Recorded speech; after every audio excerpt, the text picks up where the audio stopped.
Welcome to Dugout Chatter. We are going to see how America's pastime has shaped generations of young men and women into the determined people they are today. Hello and welcome back to Dugout Chatter. This is episode 6 and my guest in the studio today. I am joined by Brian Howie. Brian, how are you doing today? Good. How are you? Doing good. I'm excited to dig into a little bit of your baseball background. And I remember talking to you the other day. You seemed pretty pissed about the shift. Yeah, my problem with, they made a bunch of radical changes in the majors this year. I know they tested them out in the minors, but yeah. None of us like the shift, but my answer has always been go the other way. Like, beat the shift. Like, it's easier to get a base hit. I know it's all about launch angle and nobody cares and they want to hit it through the shift, over the shift, or whatever. But that doesn't mean the defense shouldn't play the way they want to play it. If you want to play 5 outfielders and 7 infielders, like you want to put everybody on the right side of the diamond, that's fine. I don't understand why we have to legislate skill. Yeah, you shouldn't be able to tell someone how to defense. But even when I coached in high school, like, that's come down to the high school level. Like, kids are worried about their launch angle and exit velo. And it's like, how do you combat it? Because you tell them to get their base hits the other way, but everyone's getting paid to strike out at like a 30-40% rate.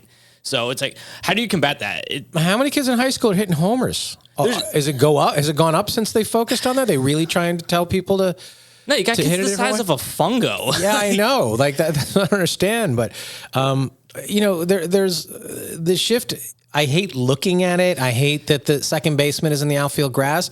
I love it when somebody goes the other way with it. I love when somebody takes a swing when there's a pitch out. Like, I love the batter being creative, trying to do things. And my prime example for that is Luis Ariz. He's doing the most beautiful thing in baseball right now. That man's a hit machine. He is. Even going back to his days with the Twins, like, he was hitting over 300 for the first 3 years he got brought up. And what is he now? 380-ish as of this recording? He's been over 380 all year. I mean, it's remarkable. And I think what he's doing is really great. But how do you feel about the other rule changes? It's messing with the game too much? I like the pitch clock. I do too. We went back. We knew the games, Sunday night Red Sox Yankee game would go on like 4 hours. But I've seen some clips where it's like one pitch would take 3 minutes in the old days, last year, and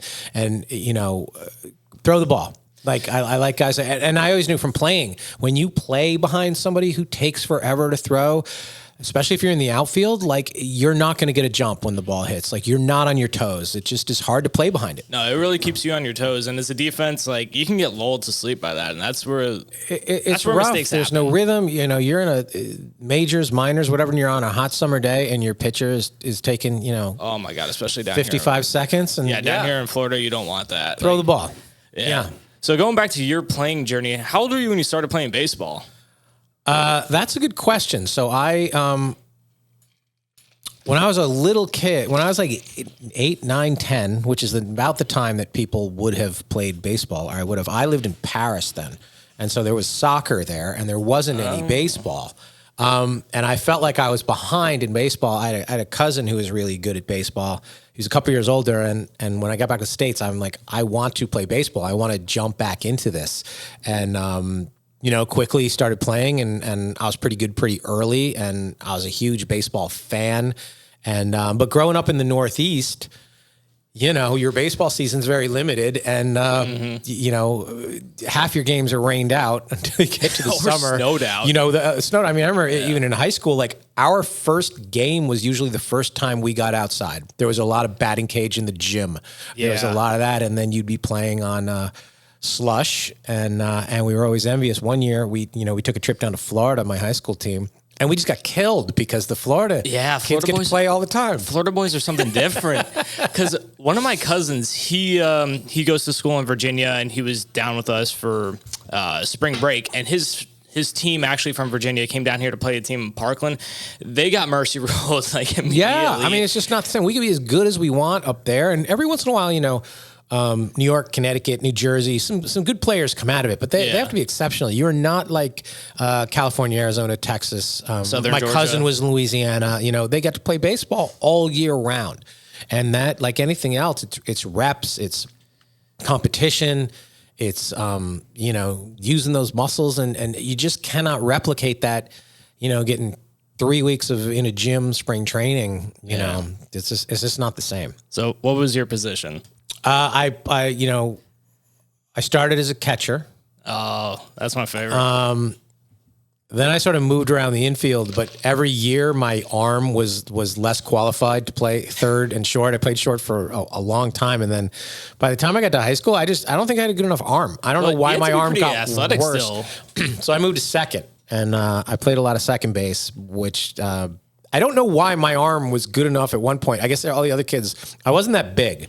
So I was smaller then. I grew a lot after high school, but I was, and so my arm was good enough when you're, 14, 15, 16, and I just didn't have the gun to play short or third. So I moved to second, and that was my position. So how serious were you about baseball? Because I feel like high school is the time when a lot of people are like, they're looking down the road at college and professional baseball. So like, what was your mindset at that time? Well, how far did you want to go? Well, see, I brought up my cousin earlier. He was, at the time I was in high school, he was an All-American at LSU. Really? And got drafted.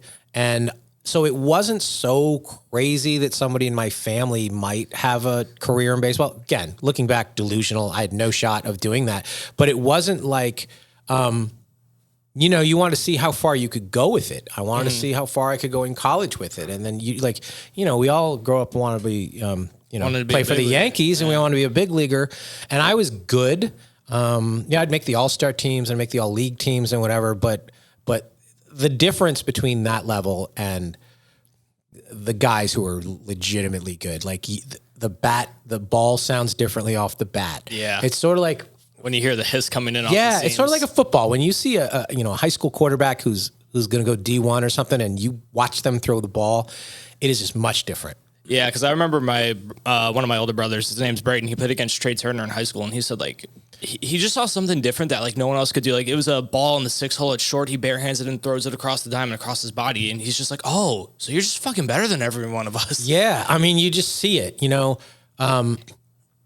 I guess the most sort of hyped high school player in a long time, you have to go, it was Bryce Harper. Like, Bryce Harper, from the time he was 14, when he was in high school, they were comparing him to LeBron James. Yeah, you were hearing like the legend, and he's good. I mean, he's heard a bunch. He's certainly turned out exceptional career. Great career. He's been hurt a bunch, but when he's healthy, he's awesome. Yeah. But you just would hear these stories about his swing and the sound the ball made off his bat, and he had all the tools in high school. And when you see somebody like that, like, it's just different. I was never one of those people. My cousin was one of those people. My college roommate, his first cousin was Tom Glavine, Hall of Famer. Oh, and did you know he got drafted to play hockey? He got drafted to play hockey. It was like, I think by the Kings with like Gretzky. Yeah. So Tommy would come up to college because they were very close. They were the same age. They grew up in the same town, and so Tom would come up to us, and he was just getting started. He was minor leaguer when I was like a freshman, and then by the end, this makes me sound old, but by the time I was a senior, he was like a rookie on the Braves. He was early on. Okay. But he would come up to visit us in college, and we would just be like messing around playing wiffle ball or something in the parking lot of like the dorm. Just a different ball game, like just a different level of. I'm surprised that he would pick up a wiffle ball. You could throw your arm out from doing that. Yeah. But the things that he could do, especially a lefty against us, like it was just a different thing. And so you're like, even though he's a few years older than me, you could just see like, I'm not this and I won't be this. Yeah, but you ever find it fascinating, like, just questioning those guys, like, what makes them so successful? Like, they are just, their work ethic's on another level. Like, I've listened to Tom Glavine and Kurt Schilling go through their game plan. Like, they're studying film for days. They hired editors back in the day before, like, everything was available at your fingertips. And he's going through the lineup, and he knows what everyone's going to do in every count, in every situation. Like, don't you just find that fascinating? A lot of that, the prep that a lot of players don't do. And the ones who really sit down and study the hitter's weak spot or study when the pitcher is most likely to throw something in the count and all that. Like, there's a huge advantage to preparation, just like anything else. We hear about, quarterbacks studying defenses and stuff like that, but the real successful pitchers and hitters, like, they know. Yeah. So when you kind of figured out that, like, baseball wasn't for you career-wise, where did it take you after? To be like, I had to probably think about a career. you still want to, you're competitive and you wanted to play sports all the time. And just baseball was just such a fun, my high school was and still is the best lacrosse high school. And lacrosse was the same season as baseball when I was in high school. So all the girls liked the lacrosse players. I was in the baseball team. So I was different type of cleat chasers. Yeah, of course. The lacrosse. I don't know why our town became a dominant lacrosse. I guess it just becomes that way because now, 20 something years later, they're still really good at lacrosse. So baseball wasn't the cool thing, which suited me because I wasn't necessarily the cool guy either, but I really liked it. I really liked the social element of it. I like going through and getting to the point where you're a senior and you kind of have some gravitas with the team and some leadership and some captain status. And I really, really liked all that. And then when you take away that team element, which happens in college, and then you're kind of what do I want to do or what's gonna replace that? I don't know. Played a lot of softball after college, I guess. A lot of softball too. Not quite the same though. How was your relationship with baseball after you stopped playing? I was a huge fan. I was always a big. Did it ever make you bitter towards the sport? No, because I just knew. I mean, the stats are, and that's a really good question because I know a lot of people are so obsessive. I go to Hollywood. I've been in LA for a long time, been in show business for a long time, and that's a good question. You see the actors and actresses who do become bitter and they root against everything. They can't watch television because they're like, this could have been me. Mm-hmm. That's a little bit different. Where it's almost like imposter syndrome. Yeah, I think so. No, I was I liked baseball. I had to be realistic about it. It wasn't. I can't imagine those guys who tear up a knee or throw their shoulder out and then what could have happened. But a lot of those guys, you get into coaching. We, I partner in podcast studio and one of our podcasts out in Arizona, he was a major leaguer and he, who was it? I forget. I'll have to look it up. He's one of our podcasters now. And, cool. He played for the Diamondbacks and he played for the White Sox, but he hurt his shoulder. So he throws himself into, we should look that up. We should have him on the podcast. That'd be fun. Pitching camps and coaching. And so he fulfilled his love for baseball by helping other people out. And a lot of people do channel it to that. They coach kids. They do all that. I didn't do that because I was just interested in other things at that point. But I wasn't somebody who's if only some scout had seen me in that game, that time. No, I like baseball. I love playoff baseball. I love sitting at a baseball game. I was in Missoula, Montana a couple weeks ago, and I just they have a single A team here. I'm just going to go watch the game. That's always fun. I love spring training. I like watching a Little League game.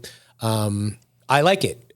That being said, it sometimes was tough to go to a game and sit through 4 hours. Yeah, that's where the pitch clock helps. That's where the pitch clock helps a lot. Under control. You can get home in a reasonable hour. You can watch a whole game. World Series games go late. And so there, Manfred's making noise about maybe he'll ease off the pitch clock. That's I get crazy. That I get it a little bit more for postseason. Maybe add 5 seconds. Yeah, but the NBA doesn't add 4 seconds to the shot clock in the playoffs. This is the rule now. This should be the normal. Adapt.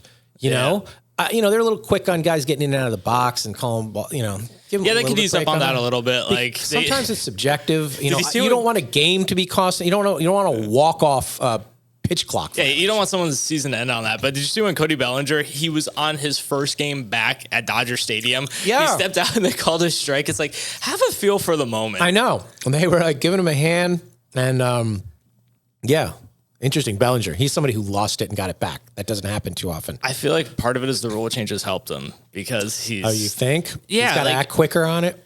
Yeah, well, he doesn't... He has more of the pull side open now, and I don't think he changed his approach. Yeah.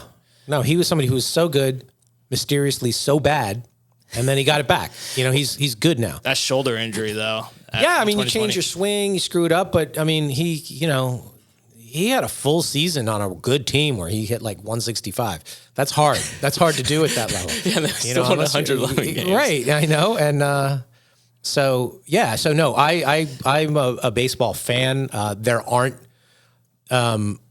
Baseball has not done a very good job of cultivating young people to like baseball. It was sort of an old man's sport. Mm-hmm. supposedly that's coming back now. I saw a press conference with Manfred, and he's like, our stats are improving, and I feel like that's more of like, that guy Max Clark who just got drafted by the Tigers. Yeah. I feel like it's people that age, they have a better feel for the time, bringing in that younger crowd. Yeah, I mean, and I love the steroid era. Bring it back. Juice up. It is great. The 90s is when, I was born in 97, but early 90s baseball, I still love going back and watching the guys highlights. who were just, Caminetti and guys like that who were just so juiced up and do whatever you want. Yeah. After the lockout, it was 98, the chase between McGuire and Sosa. It was awesome. It did. And then, people forget, maybe they don't forget, the level that Bonds was that 1 year. I don't think it was the 73 home run year. It was the one where he hit 366 and walked 200 times. It was almost like if you pitched to him, he was going to hit it hard somewhere, and then nobody would pitch to him. They were walking with the bases loaded. They were walking with extra innings. He was so good that 1 year. Like I said, I don't think it was the 73 home run year, but it was a lot of home runs. He just hit high threes. Yeah, it was sometime in the early 2000s. Yeah, and it was just this guy was so scary. It was 2002, I think, because it was the year they went to the playoffs and they lost, the World Series, and they lost. Oh, yeah, that was 2002 against the Angels. And he was just, if you threw him a strike, it was going to go over the wall. It was so crazy. Did you see that video? I think it was Tim Salmon. I can't remember exactly who it was on the dugout, but he hits the home run to right center, and you can see him lipping down the dugout. That's that home run he hit might have been. It just looked like the ball disappeared. You never seen anything like that. Maybe there's a farther one, but he hit it. The one against Ted Lilly's up there too. Yeah, he just hit some balls so hard. But back then, it was really fun watching McGuire and. So bring the steroids back. I'm sure they're doing stuff now, but they're microdosing. That's how Tatis got caught. I know, but back then when because it wasn't launch angle then, it was hitting the ball hard. Yeah, those squared up. Yeah, and I liked that. I liked that time. So yeah, and no, I've always been a Mets fan. Oh boy! And so I know. See, now it's not. It's really not fun because they have the big payroll and they suck. You kind of want to be a scrappy underdog team, even though it's hard to win that way.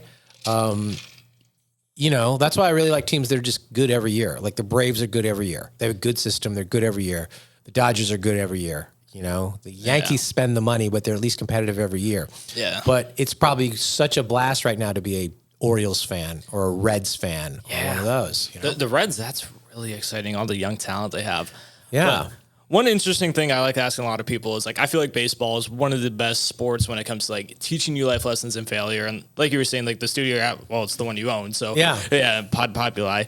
And did baseball, the things you learned from playing the sport, did you take that into entrepreneurship? How to manage emotions, show up on time and all that? That's funny that I had a business meeting today and somebody brought up baseball that, if you fail 7 out of 10 times, you're probably in the Hall of Fame. Yeah. Baseball really has a low, at least offensively, a really low success rate. It's very low to do something good. If you made 3 out of 10 baskets, you're not in the NBA. And if you make 3 out of 10 complete 3 out of 10 passes, you're not in the NFL. But if you get a hit 3 out of 10 times, so you have to learn with failure.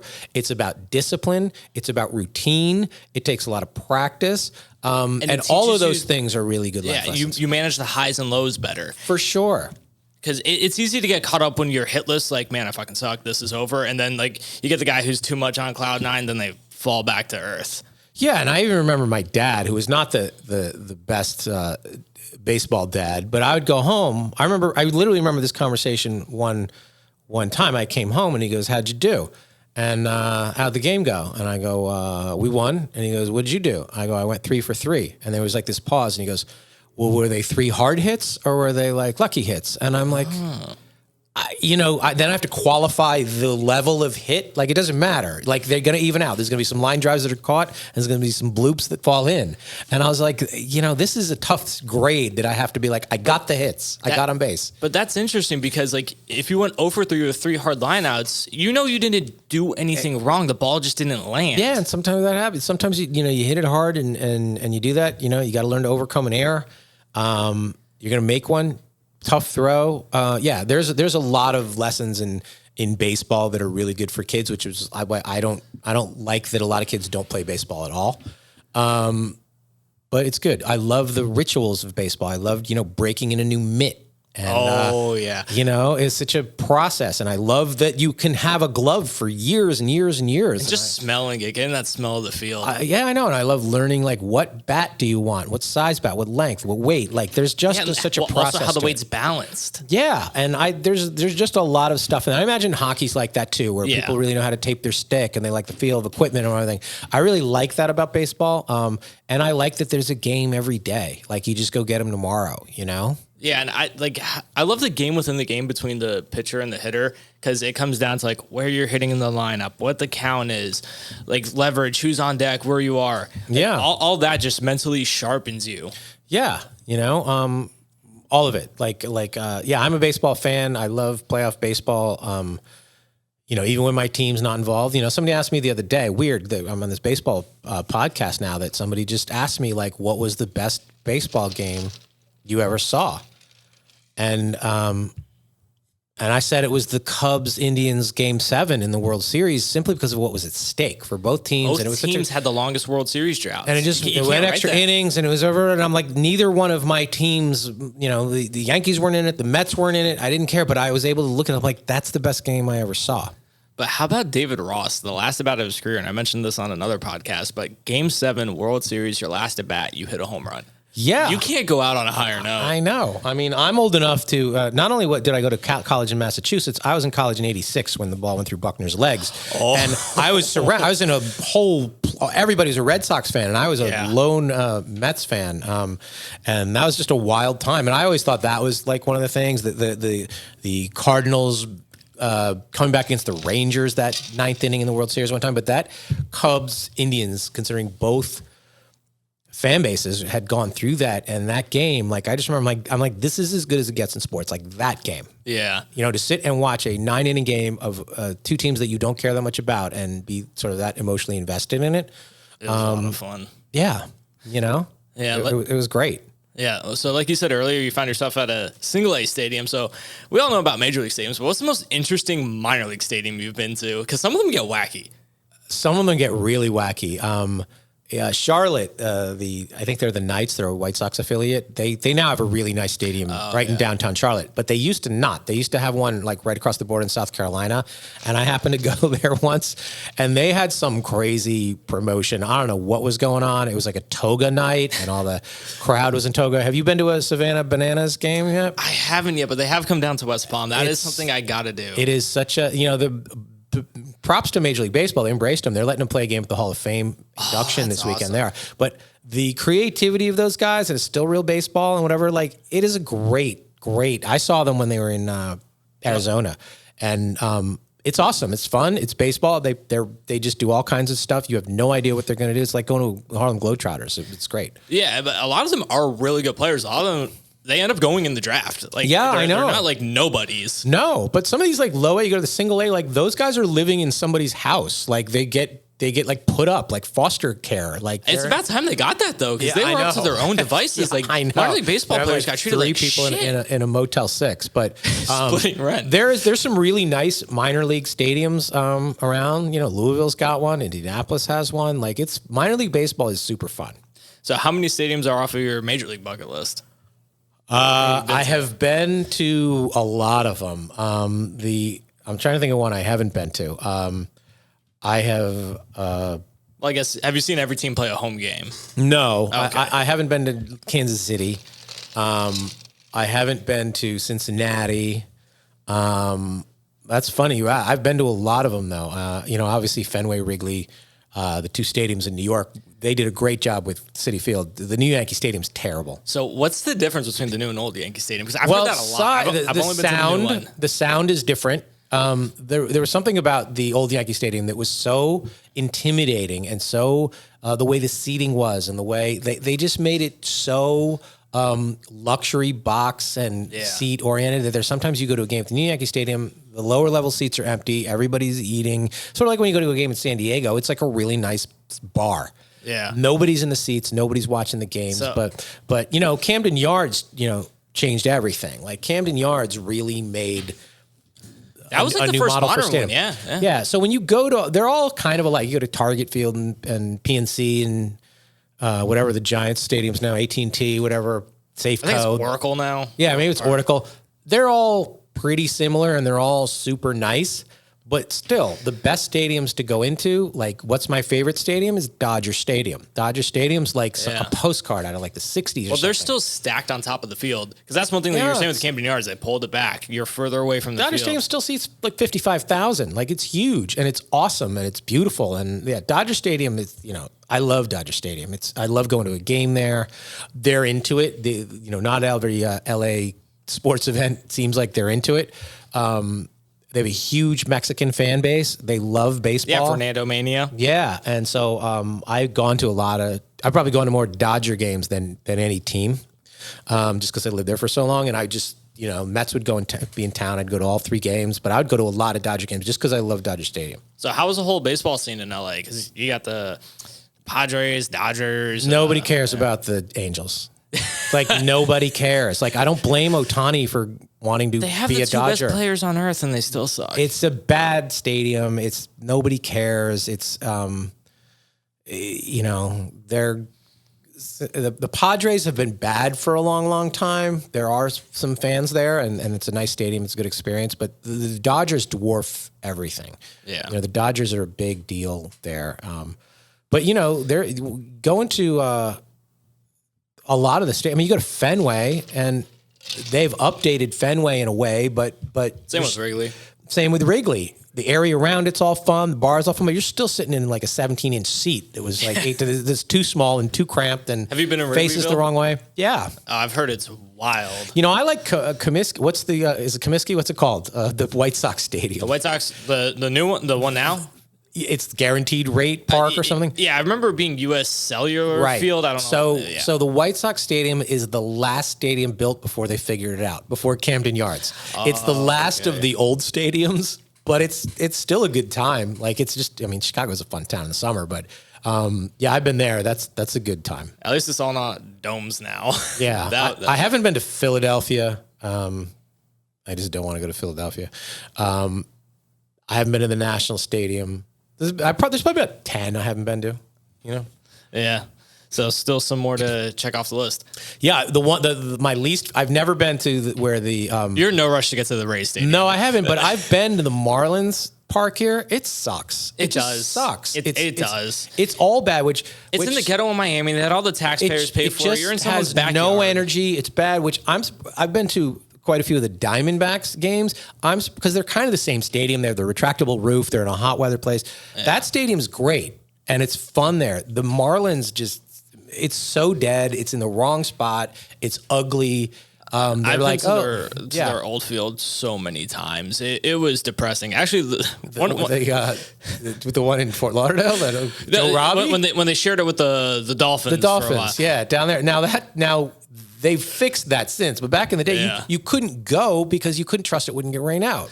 Yeah. I remember the most uneventful game I've been to. I was at the game before Ken Griffey Jr. hit his 600th. Oh, wow. And I was in right field. Do you have a game like that? Like I just missed history. Also, like my brother offered me tickets on the day that Roy Halladay threw his perfect game. I was like, oh. So you've never seen a no-hitter or anything? Not in person. When I played, I was a part of one, but there was a shitload of errors and we gave up some runs. So it's like, who really cares at that point? I've been to some brawls. I like some base clearing brawls like in the old days. I've been to a couple of, never been to a no-hitter, never come close to catching a ball. I've been to some playoff games. I went to the Subway Series. That was awesome. I went to a Mets-Yankee Subway Series. That was great. So what's your favorite baseball fight then? Oh, Darryl Strawberry taking on like almost the entire. So Armando Benitez, you can look this fight up. Beans, Tino Martinez on the Yankees just like drills him in the shoulder blades, and the Yankees just went nuts. Like the whole dugout. It's on YouTube. It's one of the best baseball fights. Yeah. I think one of my favorite ones is Coco Crisp and James Shields. It's just that duck and weave he pulled before. Oh yeah, that was a fun one. I knew Coco in LA. We used to go out sometimes. Oh, how's Coco? Yeah, he's cool. He's a fun dude. We had the same publicist, so we used to hang out. But he was a really good. But there were some brawls back in the day. But that was a good one. The old scrappy pain in the ass Mets that I liked so much. They used to get in fights like every night. So how many baseball players have you met or hung out with? A lot. Bad idea. You should never meet anybody that you really kind of root for or care about because they always are going to let you down. Oh. But some are good, you know. Some are cool. The old time guys are cool. You see a lot of them, like I said, out in Arizona. A lot of them come around, and you know, it's a little bit. Most baseball players come out of baseball fairly healthy. It's not like meeting old football players that are really limping around and all that kind of stuff. But the longer they've been out of the game, the cooler they usually are. When they're in it, they're kind of just think they're the shit. Yeah, you do hear that a lot. Actually, there was one guy in my men's league. He went to American Heritage, the one down in Delray, and you know Jonathan India played there. Yeah, and he said Jonathan India was a cool dude, but like the amount of money he spent on his clothes and his wife got like a $30,000 purse. I'm like, this is why most athletes go broke. Yeah, I know. They get expensive wives, expensive divorce, entourage, the whole thing. So, so you know, you'd see some athletes around from time to time, and you know, a lot of the baseball guys they grew up in the South, and that tends to make them a little nicer. I hate to stereotype that, but I'm a New Yorker, I can say that. You know, and it depends. Sometimes it depends on how coddled you were all the way up. Yeah. You know, somebody who wasn't the 5-star prospect and the number 1 draft pick, somebody like, I don't know, Jacob deGrom, who was, you know, the 150th player in the draft, and then they don't really make the majors till they're 25. That's a lot different. I've met Clayton Kershaw a bunch of times. He's awesome. Yeah. He's fantastic. And he has every right to not be. He was always been a star. He's going to be in the Hall of Fame. Yep. And he's just a good dude. And, you know, some people are just like that. And some people are just assholes. Yeah. Who's the coolest baseball player you met? The coolest baseball player that I have met, probably Robin Yount, who's okay. He's a Hall of Famer, 2-time MVP. He was MVP as a shortstop and a center fielder. Did fair. On the Brewers, just a good dude. He just come hang out, talk about whatever. Like I know Bobby Valentine really well, the old manager. Oh yeah, I remember him. He's both thinks he invented baseball, but he's also a really good guy. Like his personality is so fun. He's always good to have in the room. You know. That clip with him with the fake mustache. Yeah, I know. Like I knew him a lot because I lived in the town he was in. He would just come around and you would just see him and you'd hang out with him. And he's a good dude. He's got a good personality, you know? Yeah. You know, I'm not, when you get to the certain age where I'm not trying to get an autograph or anything anymore and you're just trying to hear some stories, like you get some stories out of some baseball players sometimes. David Cohn's a good dude. I've met him. But when he was a player, he probably wasn't. Yeah. Like, it's different once they retire and sort of get into another... that's true. Like, the ego, the fame, the money, well, especially if you're winning championships, all that's going to your head, too. Yeah. You know, and it depends. It depends on what they're into after. And you have to win championships, how much money, how their career ended. You know, I imagine if you could be bitter...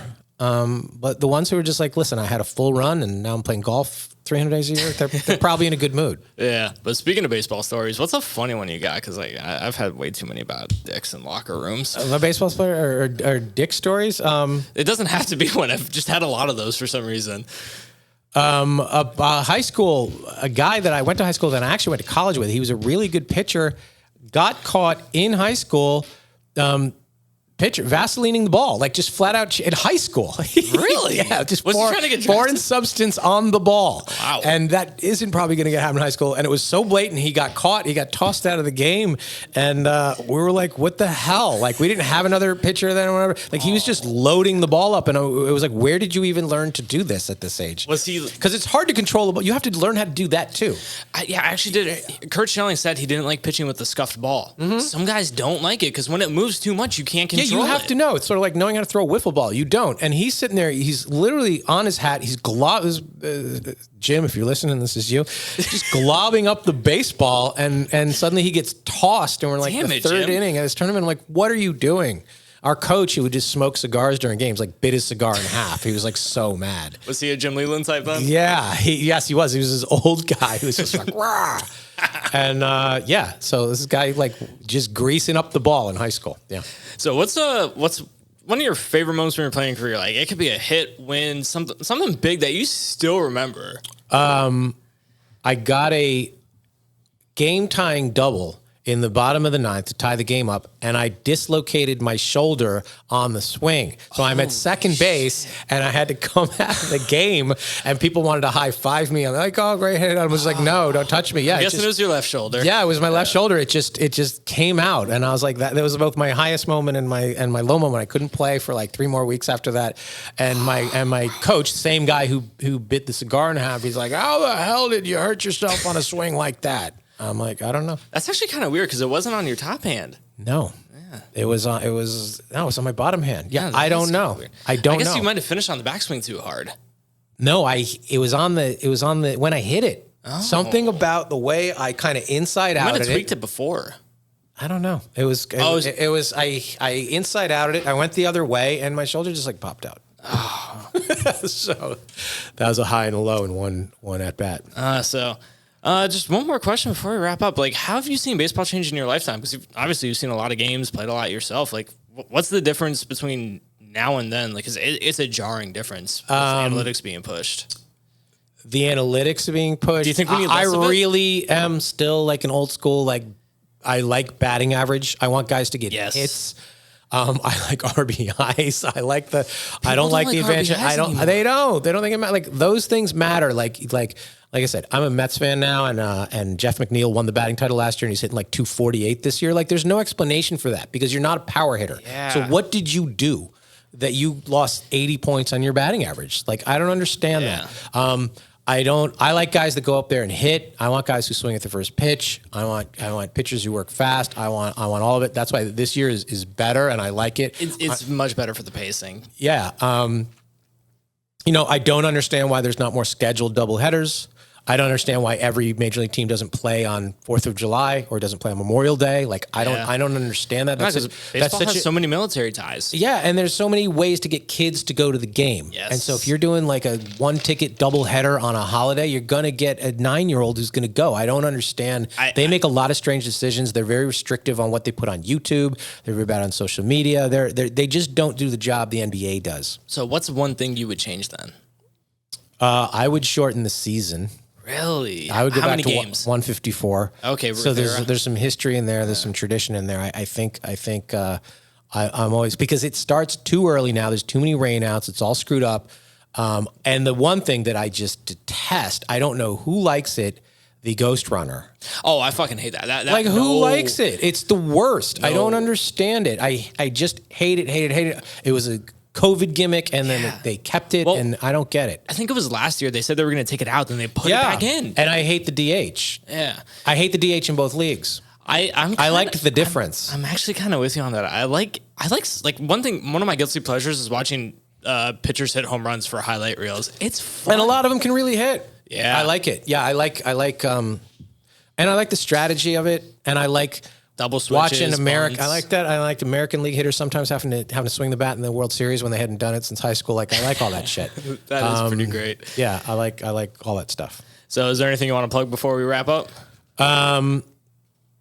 Let's go Mets. I host a podcast called The Great Love Debate. It is the world's #1 dating relationship podcast. That actually reminds me of one question I forgot to ask. Baseball is love. What's the best love baseball movie? So what is your overarching message of The Great Love Debate? Because mine with this podcast is kind of bring like baseball down to the human level. Like, it's like less statistics, more baseball. Mine started examines like why it started on the premise of why is everyone still single? A lot of people aren't single, and a lot of people listening to our podcast aren't single. It really breaks down the crux of the disconnect between men and women and what we all need to do better. So I always say my job is to raise the questions, not necessarily give the answers, but that podcast finds some answers. So. Oh, that's really interesting. Well, I really appreciate you being here today, and you're welcome back anytime. This was super fun. Talking baseball is great. You don't get to do this that much anymore. I like that baseball cards are back. Yeah. In a big way, and they're coming up with new ways to do them. So, no, this was fun. I'll do this anytime. All right. Thank you, Brian. Thanks, buddy.